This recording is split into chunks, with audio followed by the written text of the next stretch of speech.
Assalamualaikum warahmatullahi wabarakatuh. Perkenalkan, nama saya Rahma Lestari Dori dari Prodi Psikologi Islam IAIN Jember.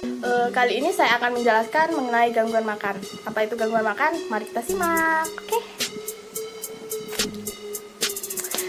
Jadi gangguan makan dapat kita definisikan sebagai pola makan yang abnormal. Di mana pola makan abnormal ini meliputi asupan makan yang berlebih maupun pembatasan asupan makan.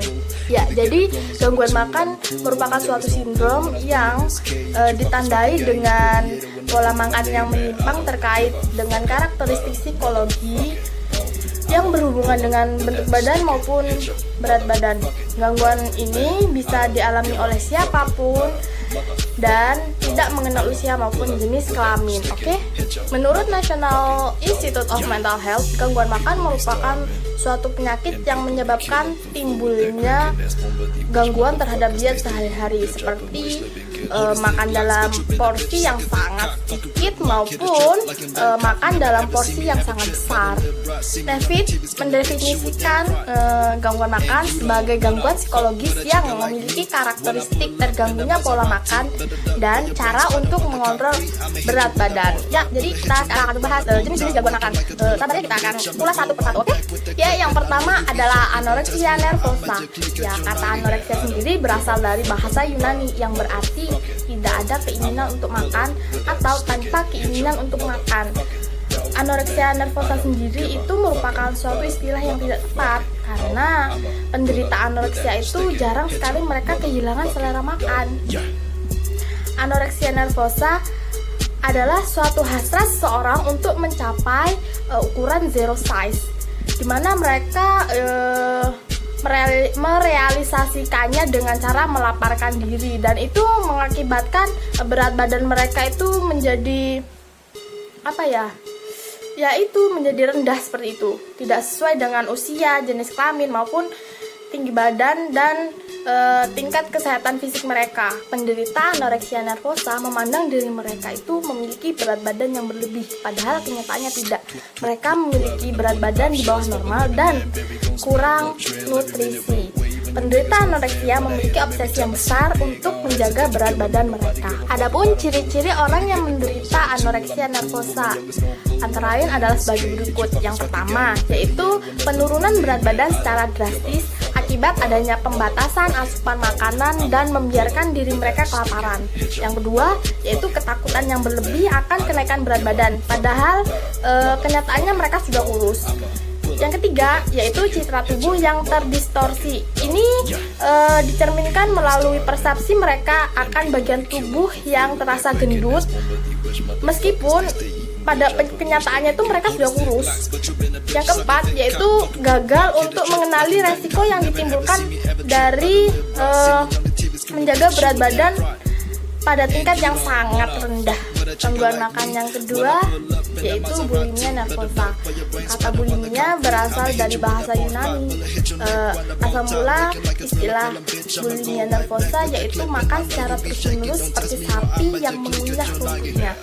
Bulimia nervosa merupakan suatu gangguan makan yang ditandai dengan adanya pengulangan dalam mengkonsumsi makanan dalam jumlah yang sangat banyak dan diikuti dengan cara yang tidak normal untuk mencegah kenaikan berat badan, seperti mereka memuntahkan kembali makanan mereka, menggunakan obat pencahar maupun berolahraga secara berlebihan dalam rangka yaitu tadi menghindari kenaikan berat badan. Ya, adapun ciri-ciri dari orang yang menderita bulimia nervosa antara lain adalah sebagai berikut.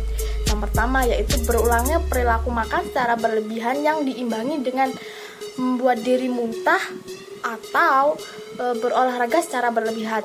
Yang kedua, yaitu tidak mampu untuk mengendalikan perasaan makan secara berlebih. Yang ketiga, yaitu ketakutan yang berlebih akan kenaikan berat badan. Yang keempat, yaitu penekanan yang berlebih terhadap bentuk tubuh dan berat badan yang terkait dengan adanya citra diri atau body image. Ada beberapa kriteria diagnosis bulimia nervosa menurut DSM-5. Yang pertama yaitu berulangnya episode pesta makan. Yang kedua, berulangnya perilaku kompensasi. Yang ketiga, terjadinya ini seminggu sekali selama 3 bulan. yang keempat yaitu evaluasi diri yang dipengaruhi oleh berat badan dan bentuk badan. Ya, jadi gangguan makan yang ketiga yaitu binge eating disorder. Binge eating disorder merupakan sebuah penyimpangan perilaku makan di mana orang yang menderita ini akan makan dalam porsi yang sangat besar dan mereka tidak dapat mengontrol kapan harus berhenti makan. Ya, ada beberapa kriteria diagnosis menurut DSM-5. Yang pertama yaitu berulangnya episode pesta makan yang ditandai dengan makan dalam discrete waktu, misalnya makan setiap 2 jam sekali atau mereka makan dalam jumlah yang besar. Dan yang kedua yaitu binge eating disorder itu berhubungan dengan beberapa poin. Yang pertama ada makan lebih cepat dari biasanya, terus makan sampai merasa tidak nyaman. Selanjutnya makan dalam jumlah yang besar padahal secara fisik mereka tidak lapar. Yang selanjutnya mereka merasa jijik dengan diri sendiri, depresi dan sangat bersalah sesudahnya setelah melakukan itu. Nah, yang ketiga ditandai dengan distres mengenai pesta makan yang hadir. Yang keempat yaitu pesta makan terjadi rata-rata sekali seminggu dalam 3 bulan. Ya, jadi gangguan yang keempat ialah body dysmorphic disorder. Body dysmorphic disorder merupakan penyakit mental kronis di mana penderitanya tidak dapat berhenti memikirkan tentang penampilannya. Mereka sangat mengkhawatirkan tentang kekurangan dari penampilannya. Mereka akan mencari kosmetik, mengurangi jumlah asupan makanan, terus mereka akan berolahraga secara berlebihan. Ini dilakukan untuk menyempurnakan penampilan mereka. Namun hal itu tidak membuat mereka puas seperti itu.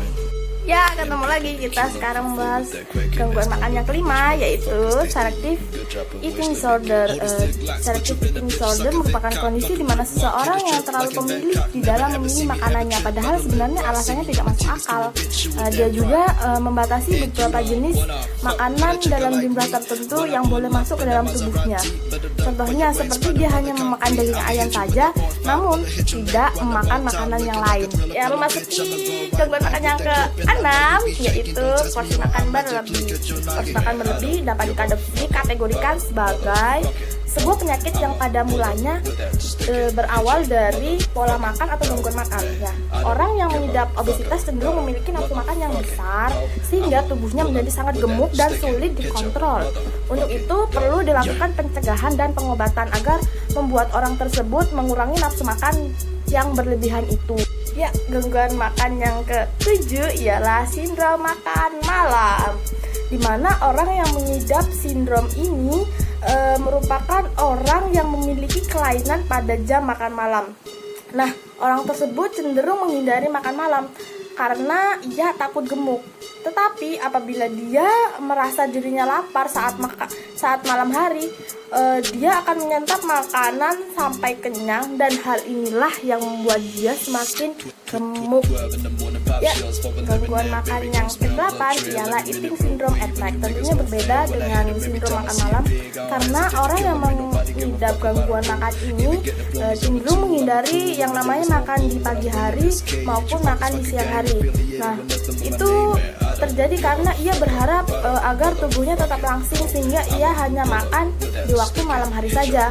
Namun karena rasa lapar yang sudah ia tahan dari pagi dan itu malah akan membuatnya kalap saat makan di malam hari. Nah, hal inilah yang membuatnya semakin gemuk. Ya, gangguan makan yang ke-9 ialah Prader-Willi syndrome.